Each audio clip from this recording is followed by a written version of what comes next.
بسم اللہ الرحمن الرحیم الحمد للہ رب العالمین والصلاة والسلام علی سید الانبیاء والمرسلین محمد وآلہ واصحابہ اجمعین اما بعد فاعوذ باللہ من الشیطان الرجیم بسم اللہ الرحمن الرحیم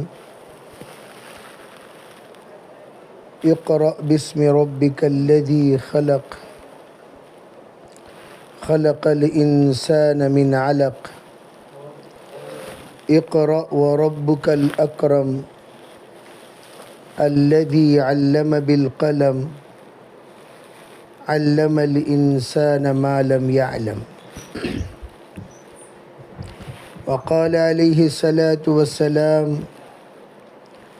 بعثت معلما وقال علیہ الصلاة والسلام بعثت لأتمم مکارم الاخلاق وقال علیہ الصلاة والسلام استمعوا يسمع منكم ويسمع ممن يسمع منكم وقال عليه الصلاة والسلام احفظ العلم بالكتابة اللهم أيدنا بتأييدك اللهم أيدنا بتأييدك اللهم أيدنا بتأييدك يا رب العالمين محترم معزز پردہ نشین معلمات، طالبات، عزیز بھائیوں، بزرگوں، اس وقت ہم لوگ مقصد بعثت نبوت کے ایک اہم عنوان کو لے کر یہاں بیٹھے ہوئے ہیں۔ اللہ کے رسول علیہ الصلاۃ والسلام کے حق میں جس وقت حضرت ابراہیم علیہ الصلاۃ والسلام نے دعا کی ربنا وابعث فیہم رسولا منہم، یا اللہ میں تعمیر کعبہ سے فارغ تو ہو چکا ہوں، لیکن تعمیر کعبہ تکمیل مقصد تعمیر کعبہ نہیں ہے۔ اس وقت تک تعمیر کعبہ کا مقصد پورا نہیں ہو سکتا جب تک کہ تین صفات والے کعبے کے پاس نہ رہیں۔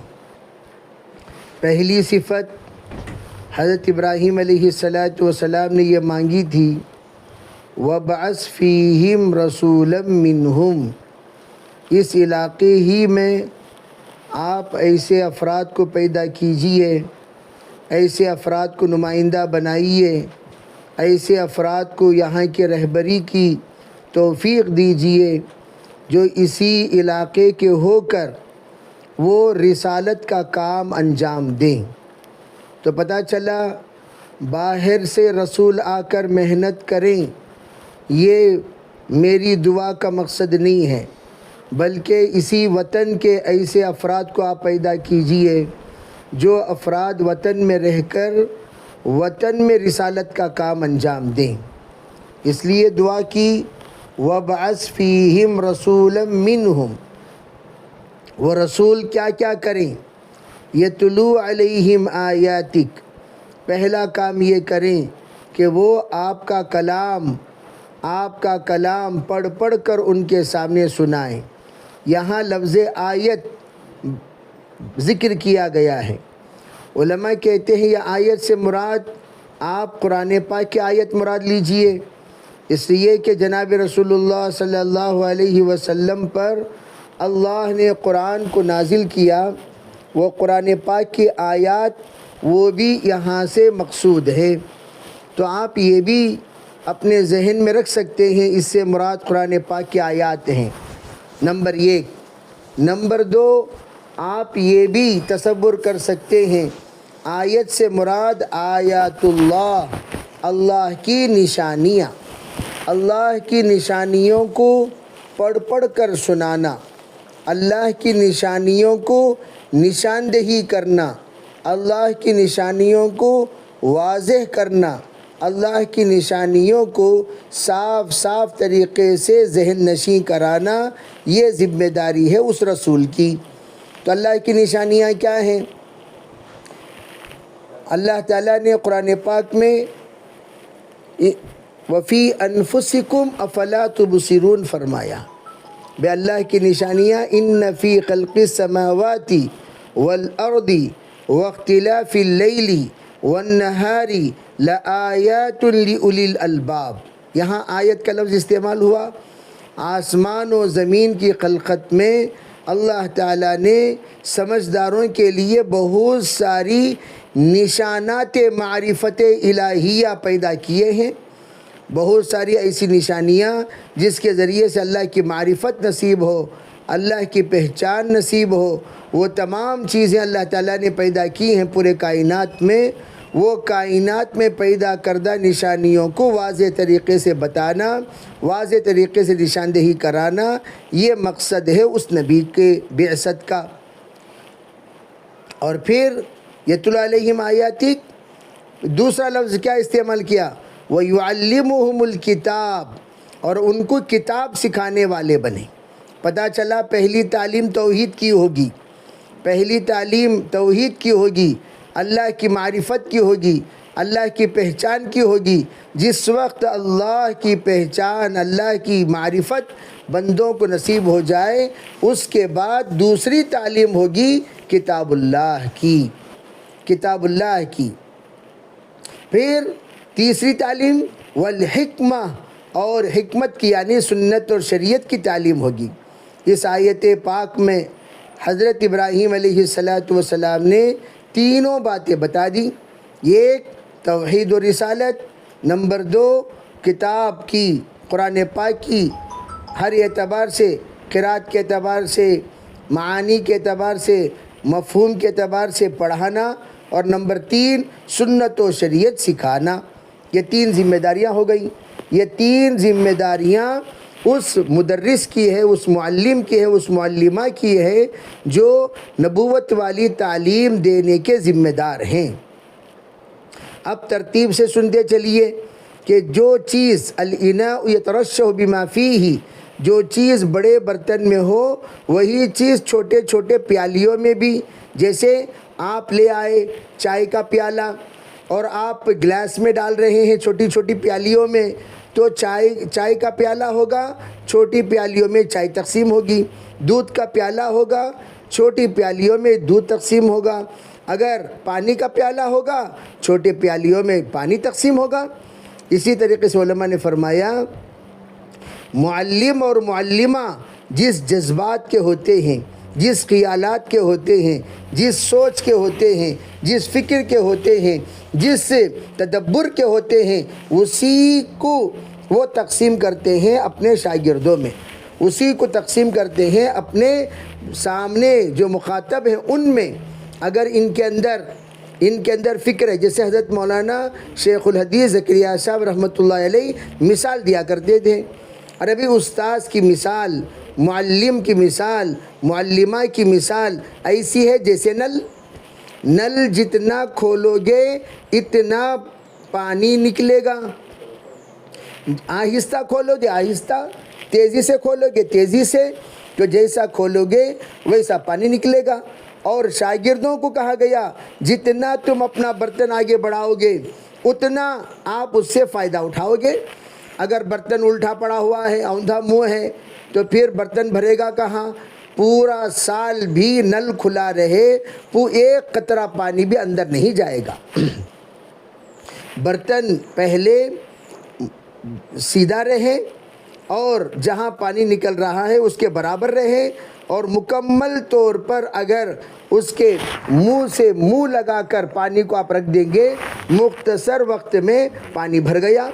اسی طرح کہا جس وقت دماغ کا اور فکروں کا، جذبات کا، بچوں کا بھی دماغ، بچوں کا بھی جذبہ، بچوں کا بھی خیال معلمہ کی جانب ہوگا، پورا فائدہ اٹھانا آسان ہوگا۔ ورنہ پورا سال پڑھیں گے، اوندے برتن میں جس طریقے سے ایک قطرہ پانی نہیں گیا، بچوں کے دماغوں میں ایک قطرہ بھی علم نہیں گیا، معرفت نہیں گئی، دعوت نہیں گئی، جذبات نہیں گئے، صفات نہیں گئے، پھر کیا فائدہ؟ اس لیے کہا سب سے پہلے استاذ اور شاگرد کے درمیان نسبت اتحادی ہونا ضروری ہے۔ خالی پڑھانا مقصود نہیں ہے، کیسا پڑھانا وہ پہلے سمجھو۔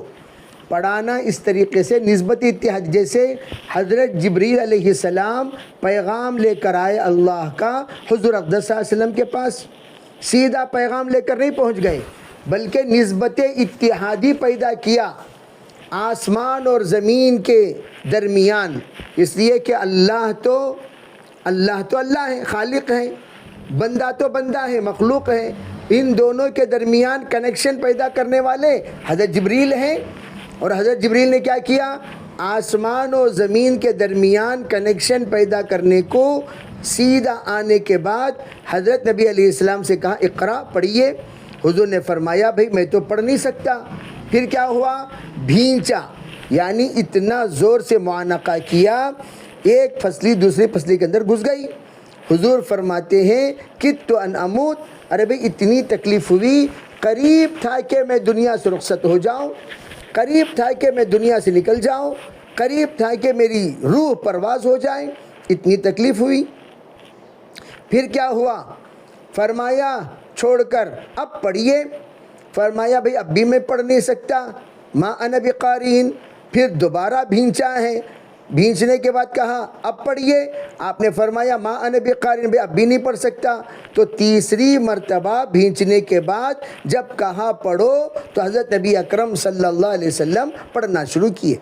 علماء کہتے ہیں سمائی اور ارضی، آسمانی اور زمینی، ان دونوں کے درمیان 3 مرتبہ نسبت منتقل کی گئی، اور تینوں مرتبہ بھئی 1/3، 1/3 نسبت پہلی بار، 2/3 نسبت دوسری بار، 3/3 نسبت تیسری بار منتقل ہونے کے بعد اب جبرائیل علیہ السلام نے کہا اقرا۔ حضرت نبی اکرم صلی اللہ علیہ وسلم نے الٹا حکم دیا، ارے جبریل مجھے کیا تو پڑھنے کو کہتا ہے، تو پہلے اپنا سبق دہرانا شروع کر، اپنا سبق سنانا شروع کر، اپنی امانت ادا کرنا شروع کر۔ چنانچہ حضور نے فرمایا اقرا، تو پڑھ۔ علماء نے عجیب نقطہ لکھا ہے، فرمایا کہ اللہ نے اقرا نازل فرما کر 2 طرح کی باتیں امت کو سمجھا دی۔ پہلے یہ ہے اللہ نے نبی کو کہا اقرا، نبی نے کہا جبریل کو اقرا۔ اللہ یہ چاہتا ہے کہ میرا نبی کسی کا شاگرد نہ بنے، میرے نبی کے مقابلے میں جو ہے وہ نبی کا شاگرد بنے۔ چنانچہ امام الانبیاء کو آمیر بنا دیا، یعنی حکم دینے والا، حاکم بنا دیا، حکم دینے والا، اور حضرت جبریل جو سید الملائکہ ہیں ان کو بنا دیا مأمور، یعنی حکم لینے والا۔ اب جبریل علیہ السلام نے اقرا کہا تو حضور نے فرمایا اقرا، تو پڑھ۔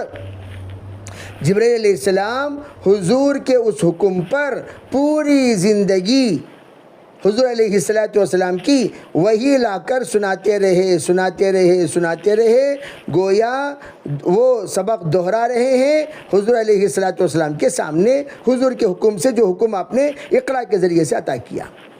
یہاں حضور کی شان بھی باقی رہ گئی اور جبریل نے امانت بھی ادا کر دی، یہ ہے حکمت۔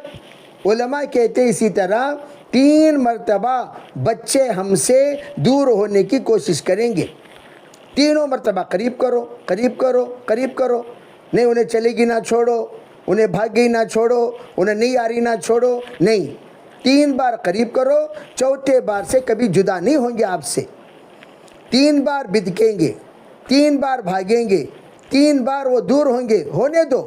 ارے بھئی یہ تو لِكُلِّ شَيْءٍ آفَةٌ وَلِلْعِلْمِ آفَاتٌ، ہر چیز کے لیے آفت ہے، علم کے لیے بہت ساری آفتیں ہیں۔ علم سیکھنے کو جلدی شیطان نہیں دیتا، کیوں؟ علم والوں سے ہی شیطان کو ڈر زیادہ ہوتا ہے۔ علماء حضرت نبی علیہ السلام نے فرمایا ارے بھائی یہ ایک فقیہ واحد اشد علی الشیطان من 1000 عابدین، ایک فقیہ یعنی دین کا سمجھدار، ایک فقیہ یعنی دین کا سمجھدار وہ 1000 گنا ہزار عابدوں پر، ہزار عابد شیطان پر جتنا بھاری ہوتے ہیں اس سے زیادہ بھاری ہوتا ہے۔ اشد علی الشیطان من الف عابد، ہزار عابدوں کا جو ہیبت شیطان پر پڑے اس سے زیادہ ہیبت علم والے کا شیطان پر پڑتا ہے۔ کیوں؟ اس لیے فرمایا جو علم تقوی کے ساتھ آتا ہے وہ مسائل کو حل کرنے والا ہوتا ہے۔ وہ علم کیا ہوگا؟ مسائل کو حل کرے گا، بھئی یہ مسئلے کا یہ حل ہے، یہ مسئلے کا یہ حل ہے، یہ مسئلے کا یہ حل ہے۔ اب بیچارہ جو بغیر علم کے ہوگا، بے علم ناتواں خدا را ناشناس، بھئی جو بے علم ہے وہ اللہ کو بھی نہیں پہچان سکتا۔ جو علم نہیں ہے جس کو، وہ اللہ کو کیسے پہچانے گا بتاؤ؟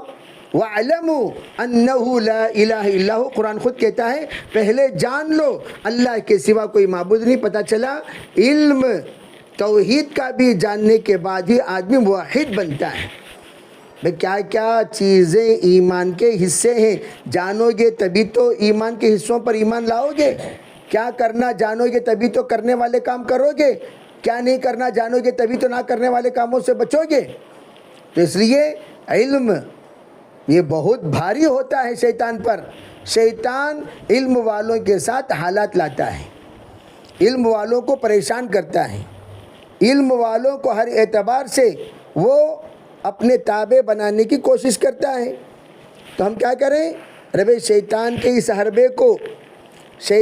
حربے کو اپنے اوپر حاوی ہونے نہ دیں، اپنے اوپر حاوی ہونے نہ دیں، اس کا خاص خیال رکھیں، اپنے اوپر حاوی ہونے نہ دیں۔ اس کے لیے کرنا کیا؟ علم سیکھنے اور سکھانے والوں کو اللہ سے ڈرتے بھی رہنا چاہیے، سب سے زیادہ۔ دیکھو عام طور پر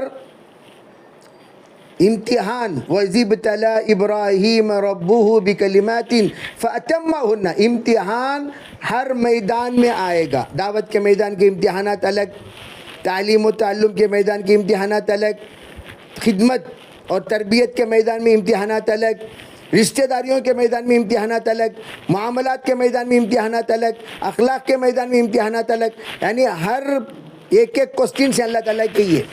علماء فرماتے ہیں جنت کے 8 دروازے ہیں، 8 طرح کی آزمائشیں بندوں پر ہوں گی، 8 طرح کے آزمائشیں بندوں پر ہوں گی، اور وہ جس آزمائش میں نمبر زیادہ لیتا ہے وہ دروازے سے داخل ہوگا۔ لیکن 7 سوال میں پاس ہونا ضروری ہے، ایسا نہیں ایک میں فیل ہو گیا تو جائے گا، نہیں، ہرگز نہیں۔ فیل والوں کے لیے جہنم کیا ہے؟ جہنم کے بھی دروازے ہیں، اور وہ دروازے وہ کیسے ہیں؟ علماء نے فرمایا جس گناہ میں جو بندہ زیادہ مبتلا ہوتا ہے اسے اس گناہ کے راستے سے بھیجا جائے گا۔ اور یہاں سب 7 تو 8 دروازے ہیں، سب آتا بھئی یہاں پر جو 8 ابواب ہیں مثال کے طور پر، تو 8 دروازوں میں 8 طرح کی آزمائشیں، اس میں جس اخلاق والا دروازے میں اگر کوئی کامیاب ہو گیا اخلاق کے راستے، جیسے شہاب الدین سہروردی رحمۃ اللہ علیہ فرماتے ہیں میں نے خواب میں دیکھا جنت کو پورے 7 دروازے فل ہیں، ایک دروازے میں کوئی جا رہا ہے، وہ دروازہ کون سا؟ اخلاق والا، بالکل خالی، اس میں بالکل خالی ہے، پبلک بالکل نہیں ہے۔ دوسرے دروازے میں فل پبلک ہے، لیکن اخلاق والے دروازہ بالکل خالی ہے۔ تو گویا میں یہ عرض کرنا چاہتا ہوں آزمائشیں 8 شعبے میں آئیں گی، 8 شعبوں میں۔ تو اب تعلیم کے آزمائش الگ، ایسا نہیں کہ ہم لوگ ماشاءاللہ دوائی لینے گئے، دوائی لیے آنکھ کے لیے، لیکن ایسی دوائی ڈاکٹر نے دیا کہ آنکھ تو صحیح ہو گئی، کڈنی خراب ہو گئی، آنکھ صحیح ہو گئی، کان خراب ہو گئے، آنکھ صحیح ہو گئی، جلاباں شروع ہو گئے، آنکھ صحیح ہو گئی، بھئی یہاں پر پیلس کی شکایت آ گئی۔ ایسا نہیں، دوا طبیب اسے کہتے ہیں، طبیب اسے کہتے ہیں جو بدن کے تمام اعضاء کو مد نظر رکھ کر دوائی عنایت کرے۔ جیسے ہارٹ پیشنٹ گیا تو اس کے مطابق اس کی آنکھ بھی صحیح ہو جائے، اس کا ہارٹ بھی متاثر نہ ہو، طبیعت بھی خراب نہ ہو، اس طریقے سے دوائی دینے والے کو طبیب کہتے ہیں۔ اسی طریقے سے ہم یہاں پر داعیہ بھی ہیں، معلمہ بھی ہیں، مربیہ بھی ہیں، بیویاں بھی ہیں. یہ بھی ذرا خیال رکھو تم، ہم بیویاں بھی ہیں، ماں بھی ہیں، بہو بھی ہیں. اس کا خیال رکھیں. بعض مرتبہ معلمہ یہ بھول جاتی ہے کہ میں بیوی ہوں، معلمہ یہ بھول جاتی ہے کہ میں ماں ہوں، معلمہ یہ بھول جاتی ہے کہ میں دائیہ ہوں، معلمہ یہ بھول جاتی ہے کہ میں کسی کی بہو ہوں. ایک صاحب کسی کے گھر میں، کسی معلمہ کے گھر میں خود کے خسر مہمان کیا بھئی، تمام بیٹوں کے یہاں باری باری. تو انہوں نے کہا ابو جان آپ ہمارے گھر میں بھی آئیے، ہمارے گھر میں بھی آئیے. تو ابو جان تیار ہو گئے، اللہ ان کا انتقال بھی ہو گیا، اللہ ان کی مغفرت فرمائے. بہرحال وہ عرض کر رہے تھے بہت زمانے کے بعد میں گیا، چلو بھئی 8 دن میں معلمہ کے یہاں رہ جاتا ہوں، بہت بلا رہے ہیں چلو. تو کہنے لگے 8واں دن ہمارے صاحبزادے آئے، دوسرے صاحبزادے مجھے لینے کے لیے. کہا بڑے بیٹے نے کہا ابو اور 8 دن یہاں رہ جائیے. تو انہوں نے کہا نہیں بیٹا میں جاتا ہوں چلتا ہوں. کہ نہیں ابو یہاں رہ جائیے. نہیں بیٹا میں چلتا ہوں.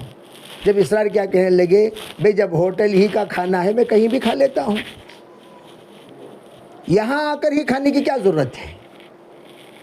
جب باہر کا کھانا ہی کھانا ہے مجھے تو میں کہیں بھی کھا لیتا ہوں. یعنی انہوں نے عجیب بات کہی، 8 دن میں ایک چائے بھی گھر سے بنی ہوئی نہیں آئی. 8 دن میں یہ کیا خاک کا تعلیم سیکھا بھئی ہم نے. حضور علیہ السلام معلم کہا، ذرا توجہ چاہتا ہوں میں اس حدیث پر. بعثت معلماً، آپ نے کہا بھئی میں معلم بن کر آیا ہوں. آگے کا جملہ آپ نے کیا کہا؟ قرآن پاک کی تکمیل کرنے کے لیے، نصاب کی تکمیل کرنے کے لیے. یہ جملہ آپ نے نہیں کہا، آپ نے کہا لِأُتَمِّمَ مَكَارِمَ الْأَخْلَاقِ، میں معلم بن کر آیا ہوں، ایمانیات کی بھی تکمیل کرنے کی ذمہ داری مجھ پر ہے، عبادات کی، معاملات کی، معاشرات کی، اور پھر اخلاقیات کی. اخلاقیات کا آخری سبق بھی پڑھانے کی ذمہ داری میری ہے. تو خالی ایک ہی سبق کیا پڑھانا. ہاں گھر میں ناشتہ ہی نہیں بن رہا ہے، کیا کہتے معلمہ، کیا خاک کے معلمہ، کیا حضرت عائشہ معلمہ نہیں تھی؟ گھر میں چائے نہیں بن رہی ہے، کیا کہتا تو معلمہ. تو معلمہ کیا بے ورثی، کیا لاوارث ہے؟ کیا ہے معلمہ؟ بے معلمہ جہاں پر سبق پڑھا رہی ہے وہاں پر اخلاق بھی پڑھانا چاہیے. معلمہ جہاں سبق وہاں خدمت بھی پڑھانا چاہیے. دیکھو میں معلمہ ہوں، اپنے شوہر کا کیسا خیال رکھتی ہوں، میں معلمہ ہوں، اپنے بچوں کا کیسا خیال رکھتی ہوں، میں معلمہ ہوں، جماعتوں کا کیسا خیال رکھتی ہوں، میں معلمہ ہوں، اپنے ساس سسر کا کیسے خیال رکھتی ہوں، میں معلمہ ہوں، اپنے گھر کا کیسے خیال رکھتی ہوں. یہ تمام ملا کر معلمہ ہیں. خالی سبق پڑھانا تھوڑی معلمہ ہے. تم معلمہ نہیں، پھر ملازمہ ہو گئی. کیا ہوئی؟ اسے کہتے ملازمہ، اسے معلمہ نہیں بولتے. معلمہ اسے کہتے ہیں جو سب کا خیال رکھے، خالی ایک کا نہیں، سب کا خیال رکھے، اسے کہتے معلمہ. اب ہم بے معلمہ تو بن گئے، لیکن دوسرے شعبے ایک جگہ پر ہم گئے، کہنے لگے ہمارے یہاں معلمہ آئی ہوئی ہیں. کیا بہت اچھی بات ہے بھی ماشاءاللہ معلمہ آئی ہوئی ہیں. لیکن کہا نہیں، ہمارے وہ معلمہ جب آتی ہیں ان کے تمام شاگردہ کھڑی ہو جاتی ہیں. بہت اچھی بات ہے بھئی ادب کرنا چاہیے. قوموا الی سیدکم، حضور نے فرمایا تھا. سعد رضی اللہ تعالیٰ عنہ جب تشریف لائے، انصاری، تو آپ نے فرمایا بھئی تمہارے انصاریوں سے کہا تمہارے سردار آئے ہوئے ہیں، اور بھئی کھڑے ہو جاؤ. کیا مطلب؟ وہ زخمی ہو گئے تھے، اونٹ سے ان کو اتارنا تھا. کہا جلدی چلو جا کر ان کو اتارو اونٹ سے. یہ اصل مقصد تھا. خیر ادب کرنا چاہیے. لیکن وہ کہنے لگے جب تک معلمہ بیٹھی رہیں گی کسی شاگردہ کو بیٹھنے کی اجازت نہیں ہے. میں نے کہا لا حول ولا قوت الا باللہ. بھئی ایسے تو حضور نے کبھی سکھائے، بلکہ حضور نے منع کیا لا تقوم کالعاجم. آپ نے کہا میں جب آؤں تو عجمی لوگ جس طریقے سے کھڑے ہو جاتے اپنے سرداروں کو دیکھ کر، اس طرح مت کھڑے ہونا، بیٹھے رہنا اپنی جگہ پر. ہاں جگہ دینے کے لیے کھڑے ہو رہے، راستے دینے کے لیے کھڑے ہو رہے، استقبال کے لیے کھڑے ہو رہے، وہ الگ چیز. سب لوگ کھڑے ہو رہے ہیں یہ نہیں. اس سے حضور نے منع کیا۔ خیر، میں عرض کرنا چاہتا ہوں ہم لوگ یہ خیال رکھنا چاہیے کہ ہماری ذمہ داریاں یہ تمام خالی قرآن پڑھانے کی ذمہ داری اسی لیے کہا کہ خواتین آدھی عقل والیاں کیوں ہوتی ہیں؟ کیوں؟ ون سائڈ سوچتی ہیں، سیکنڈ سائڈ بھول جاتی ہیں۔ آدھی عقل کو تو کیا، خواتین چاہے کائنات کی وہ پریزیڈنٹ بن جائے تب بھی اس کی عقل کتنی رہتی ہے؟ آدھی ہی رہتی ہے۔ وہ پریزیڈنٹ تو بن گئی لیکن آپ دیکھیں گے کہ بھئی کہیں نہ کہیں کسی نہ کسی میں بھول جائے گی، تو ان کو یاد دلانا پڑتا ہے۔ جیسے شوہر مرد حضرات بے ہمیں 5 وقت اذان دے کر اپنی بندگی کو اللہ یاد دلانے کا نظام بنائے ہیں اسلام میں، اس طرح خواتین کو یاد دلانا پڑتا ہے بھئی تمہارے انہوں بھی ہیں، تمہارے انہوں بھی ہیں، تمہارے انہوں بھی ہیں۔ جیسے نکاح کے آیت پر سب سے پہلی آیت حضور علیہ السلام نے تلاوت کیا فرمائی؟ وَاتَّقُوا اللَّهَ الَّذِي تَسَاءَلُونَ بِهِ وَالْأَرْحَامَ، ڈرو اس پروردگار سے جو رب تم سے رشتے کے بارے میں بھی پوچھے گا، رشتے کے بارے میں پوچھے گا۔ تو کیا مطلب؟ پتہ چلا جہاں جہاں ہم دیگر حقوق ادا کرتے ہیں وہاں یہ بھی حق ادا کرنا چاہیے۔ خیر، یہ تو رہی بات حقوق کی ادائیگی۔ دوسری بات پڑھنے پڑھانے کے اعتبار سے سب سے پہلی بات ہر ایک معلمہ یہ تصور کریں کہ میرے سامنے جو بیٹھے ہوئے ہیں یہ وہ ہیں جنہوں نے مجھے معلمہ ہونے کا فخر اور شان سے نوازا۔ گویا یہ جیسے کہا جاتا ہے بیٹا پیدا ہوا تبھی تو آپ ماں بنی، بچے ہی پیدا نہ ہوتے تو ماں کیسے بنتے؟ اور تو کیا مطلب کہ بچوں نے تمہیں باپ کا مقام دیا، بچوں نے تمہیں ماں کا مقام دیا، بچوں کی قدر کرو، بچوں کی قدر۔ اسی طریقے سے آپ معلمہ کیسے بنی؟ بھئی شاگرد ہیں تبھی تو معلمہ بنی، شاگرد نہ ہوتے تو معلمہ بن جاتی۔ جیسے کہا جاتا ہے امام صاحب کیسے بنے؟ مقتدی کی وجہ سے امام بنے، مقتدی آتے تو کیسے امام؟ مفتی صاحب کیسے بنے؟ مستفتی کی وجہ سے مفتی بنے، مستفتی ہی نہیں تو مفتی کیسا؟ شیخ کیسے بنے؟ مرید کی وجہ سے بنے، مرید ہی نہیں تو شیخ کیسا؟ اسی طرح ہم معلمہ جو بنے ہیں وہ بچوں کی وجہ سے بنے ہیں۔ تو بچے ہمارے پاس امانت، ان کے لیے ہم نے ٹائم طے کیا، 1 گھنٹہ مجھے یہ ٹائم دینا ہے۔ ٹائم جو ہی ہو جائے، فاروق بھائی ایک مرتبہ تشریف لائے تھے شاہ ولی اللہ، آ کر بات کرتے ہوئے ایک نقل کیا، بزرگوں کا قول نقل کرتے ہوئے کہنے لگے، وہ بزرگ کی بات براہ راست ہم نے بھی سنی تھی، حضرت مولانا مفتی مظفر حسین صاحب رحمۃ اللہ علیہ حضرت تشریف لائے تھے شاہ ولی اللہ۔ حضرت نے نصیحت کرتے ہوئے کہا، دیکھو بھئی اگر 1 منٹ آپ لیٹ آ رہی ہو تو وہ 1 منٹ لیٹ مت سمجھو، 30 بچے آپ کے پاس پڑھ رہے ہیں، 30 کا 1 منٹ ضائع ہوا تو گویا 30 منٹ ضائع ہوا، آپ اسے 1 منٹ مت سمجھو۔ آپ کے پاس 20 بچے پڑھ رہے ہیں تو 20 منٹ ضائع ہوئے، آپ اسے 1 منٹ مت سمجھو۔ تو ہم اسے 1 منٹ سمجھتے ہیں کہ حالانکہ وہ 1 منٹ نہیں بلکہ کتنے منٹ، جتنے بچے اتنے منٹ ضائع ہوئے۔ اچھا، دوسری بات، ہمارے جس وقت سبق شروع ہوتا ہے، سبق شروع ہونے کے بعد ہمارے سامنے جس وقت بچیاں آتی ہیں تو ان بچیوں کو ہم لوگ نالائق، بدھو اور ان پڑھ گوار ہونے کی نظروں سے نہ دیکھیں۔ دیکھتے ہی اسے کیا بھی آتا نہیں، اسے کیا بھی آتا نہیں، اسے کیا بھی آتا نہیں، اسے کیا بھی آتا نہیں۔ میں تو بہرحال ہمیشہ یہ بات عرض کیا کرتا ہوں، بھائی تدریس کے ہمارے 25 سال ہو گئے، اور اس سے پہلے بھی اور ایک مولانا مفتی ریاض احمد صاحب میل بشارم والے، ان کی رائے پڑھنے کے زمانے میں کیا تھی، اچھے پڑھنے والے بچوں کو زیادہ توجہ دیتے تھے، اور جو بچے ذرا کمزور ہوتے تھے پڑھائی میں ان کی طرف توجہ نہیں دیتے تھے۔ جب میدان میں جا کر انہوں نے دیکھا، توجہ سے سننے کی بات، میدان میں جا کر انہوں نے دیکھا تو انہوں نے یہ دیکھا جو مدرسے میں سب سے اچھا پڑھتے تھے وہ لوگ کچھ بھی خدمت نہیں انجام دے رہے ہیں۔ یعنی ان کے خدمات میدان میں کچھ نہیں ہے، بہت کم. کیا ہوا بھائی، مدرس ہیں بس، اور کوئی کام نہیں کر رہے. لیکن جو بچے کمزور تھے پڑھائی میں اور وہ اللہ سے خوب مانگ کر اساتذہ کا ادب، بچوں کا ادب، طلباء کا ادب، کتابوں کا ادب وغیرہ، بھئی جو بچہ کمزور ہوتا ہے وہ اپنے اندر ایک درد رکھتا ہے، دکھ رکھتا ہے اور ایک احساس رکھتا ہے بھئی میں کمزور. وہ باہر نکلنے کے بعد اسی حساسیت کے ساتھ جو اس نے خدمت انجام دینا شروع کیا، جو بچے پڑھے لکھے خدمت انجام دے رہے ہیں اس سے 5 گنا زیادہ خدمت کر رہے ہیں. تو حضرت نے فرمایا بھئی یہ میدان تو عجیب میدان ہے اللہ کی طرف سے قبولیت کا. بعض بچیاں جو اعلیٰ درجے میں کامیاب ہوئیں ان کا ایک بچہ بھی شاگرد نہیں ہے. جو بچیاں ادنا درجے میں کامیاب ہوئیں ان کے شاگرد ماشاءاللہ 100 کی بچیاں ہیں. یہ خاتون کا انتقال ہوا، انہوں نے کہا اس بہن نے 8000 خواتین کو قرآن پڑھایا ہے.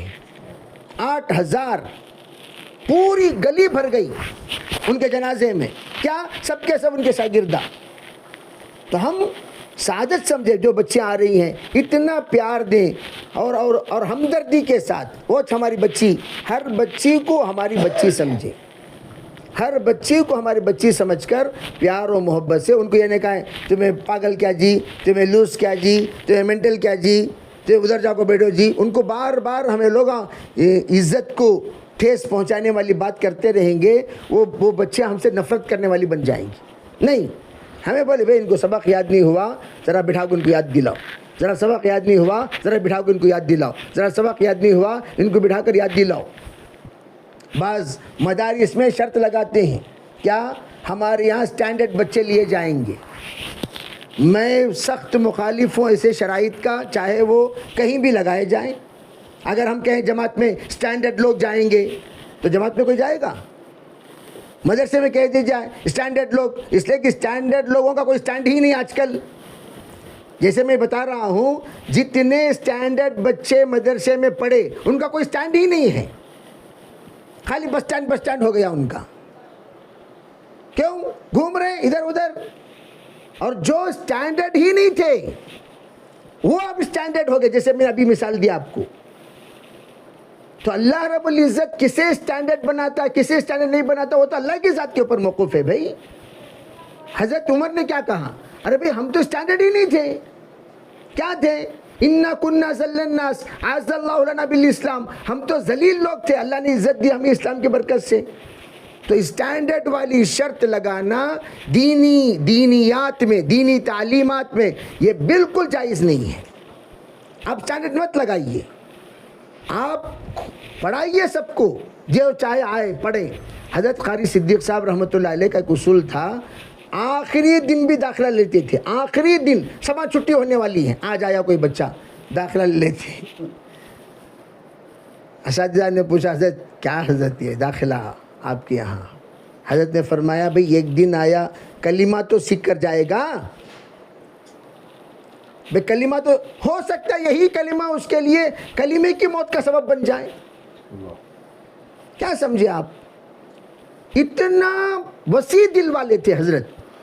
بھئی شرائط کے ساتھ ہم مدرسہ چلاتے نہیں، شرائط کے ساتھ چلانے دیجئے، لیکن ہم بغیر شرائط کے چلانے والے ہیں. جو آ رہا ہے وہ سب کو ایکسیپٹڈ ہے. تو اس طرح انشاءاللہ ہم اپنے بچوں کو پڑھانے کے ساتھ ان کا ذہن اخلاقی دعوتی ذہن بنائیں. حضرت عمر صاحب رحمۃ اللہ علیہ ہمیشہ کہا کرتے تھے میرا ذہن جو بنا ہمارے مکتب سے بنا. مکتب حضرت فرماتے تھے، حضرت کے استاد تھے یہ جلال پور میں، وہاں پر ہم لوگ ماشاءاللہ وہ گاؤں بھی گئے ہیں جہاں حضرت نے مکتب پڑھی، مولانا عمر صاحب رحمۃ اللہ علیہ. تو حضرت فرمایا کرتے تھے عمر صاحب رحمۃ اللہ علیہ کو بار بار کہ تم بہت کام کرو گے، بہت کام کرو گے، بہت کام کرو گے. تو کہتے تھے کہ بھئی وہ بہت کام کرو گے، ہمیں سمجھ میں تو بات آتی نہیں تھی کیا بہت کام کرو گے، کیا بہت کام کرو گے. لیکن اللہ نے بعد میں بتایا کیا بہت کام کرو گے.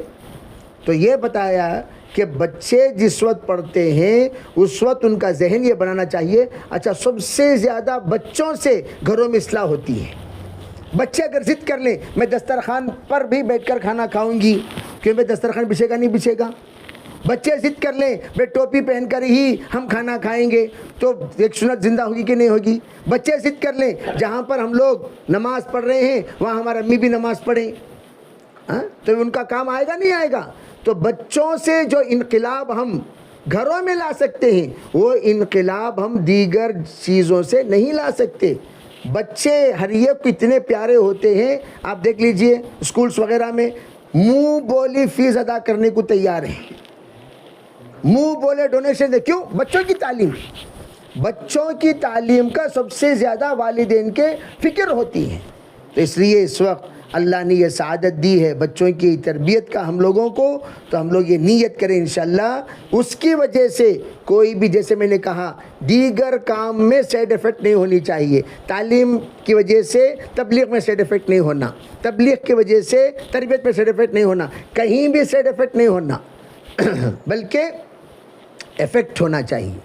یہاں کا افیکٹ وہاں بھی, وہاں کا افیکٹ یہاں بھی, تینوں جگہ پر, تب جا کر کام صحیح ہوگا اور صحیح نتیجہ انشاءاللہ ہم حاصل کریں گے بھی انشاءاللہ. اللہ تعالی ہم سب کو عمل کرنے کی توفیق عطا فرمائے.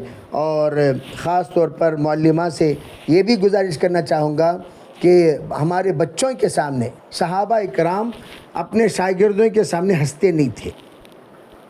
یعنی کیا مطلب؟ بے تکلف نہیں ہوتے تھے. قتادہ رضی اللہ تعالیٰ عنہ نے آ کر پوچھا اکان اصحاب النبی صلی اللہ علیہ وسلم یضحکون.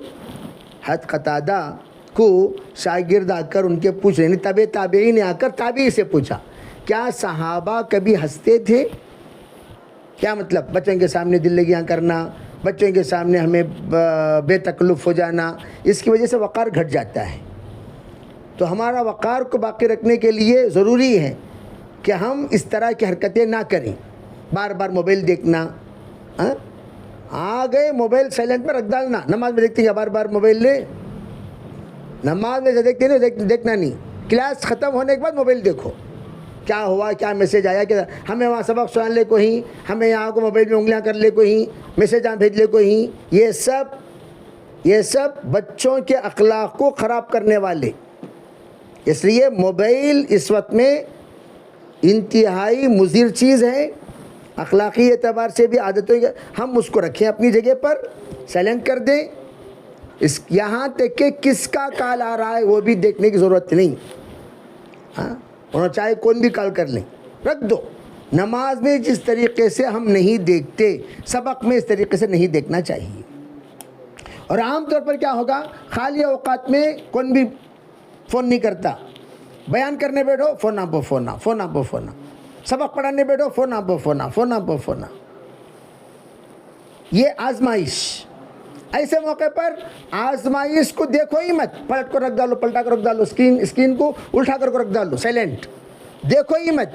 سبق ختم ہونے کے بعد جواب دیجئے. حضرت تھانوی کی کامیابی کے راز کیا ہے؟ پورا سال لیٹر نہیں پڑھتے تھے تھانوی رحمۃ اللہ علیہ, پورا سال نہیں پڑھتے تھے. چھٹی ہو جاتی امتحان کی تب لیٹر کو ایک ہانڈی میں ڈالتے تھے, پھر چھٹی ہونے کے بعد وہ ہانڈی توڑ کر لیٹر اٹھا کر پڑھتے تھے. وہ لیٹر آئے سو کب 6 مہینے پہلے 7 مہینے پہلے اٹھا کر, کسی کا انتقال ہو گیا انا للہ و انا الیہ راجعون, یہ سال ثواب. کسی کی پیدائش کی خبر ملی, ان کے لیے دعا. یہ پڑھوں کی کامیابی کا نتیجہ. اور ہم لوگ بار بار موبائل اٹھانا, یوں دیکھنا پھر رکھنا, یوں اٹھانا یوں دیکھنا پھر رکھنا, یوں اٹھانا یوں دیکھنا پھر رکھنا. ایسا کرے گا تو سبق کے اندر نہ انٹرسٹ رہے گا, نہ پڑھنے والوں کی انٹرسٹ, نہ پڑھانے والوں کی انٹرسٹ. وہ بالکل انقطاع ہو جاتا ہے, تسلسل. اس لیے ہم اس بات کا خاص خیال رکھیں, ہم بار بار یہ دیکھنے کی ترتیب ختم کریں. انشاءاللہ اللہ تعالیٰ اس کے ذریعے سے فائدہ پہنچائے گا. اور اس کے ذریعے سے امید ہے اللہ کی ذات سے انشاءاللہ ہم کامیاب معلمہ, کامیاب ماں, کامیاب بیوی, کامیاب بہو, کامیاب مربیہ, کامیاب داعیہ بھی انشاءاللہ اللہ بنائے گا. سب کریں گے انشاءاللہ. اللہ عمل کی توفیق. بھئی جہاں ماشاءاللہ تعلیم و تعلم کا سلسلہ جاری ہے, وہاں استقامت کے ساتھ آپ حضرات اپنا سلسلہ جاری و ساری رکھیں اور مزید اس کو بڑھانے کی کوشش کریں. جہاں نہیں ہے وہاں پر شروع کرنے کی کوشش کریں. ایک عجیب کارگزاری، ہم لوگ اسے گئے تھے گلبرگہ، وہاں پر ختم قرآن کی مجلس میں 80 بچیوں کے ختم قرآن کا پروگرام تھا. تو انہوں نے ایک عجیب بات کہی، آج 80 نہیں 800 بچیوں کا ختم قرآن ہے. میں پریشان ہوا، بھئی یہ کیا 80 نہ 800 کیسا؟ کہنے لگے ہمارے یہاں جو بچیاں پڑھتی ہیں وہ جب گھر جاتی ہیں، گھر جا کر اپنی ماں کو، اپنی بیٹی کو اور اپنے بہو کو، جو کچھ بھی سہیلیاں ہیں ان کو پڑھاتی ہیں. تو اللہ کا کرنا ایسا ہوا، ان 80 کا بھی قرآن ختم ہو رہا ہے. ان 80 ایک دن فاصلے پر ان کے شاگردہ جو بنی ہیں ان کا بھی قرآن ختم ہو رہا ہے. تو اس طرح پڑھنے پڑھانے کے لیے بڑا مجمع ہونا ضروری نہیں. گھر میں گھر کے خاندان کے افراد کو بھی پڑھا سکتے ہیں آپ، خاندان کے افراد کو بھی پڑھا سکتے ہیں، آپ کے گھر والوں کو بھی پڑھا سکتے ہیں. تو آپ انشاءاللہ گھروں میں ترتیب شروع کریں. اللہ تعالیٰ ایک مثالی مدرسہ انشاءاللہ ہمارا بنائے گا. اللہ تعالیٰ عمل کی توفیق عطا فرمائے. اور کوئی اہم بات ہو تو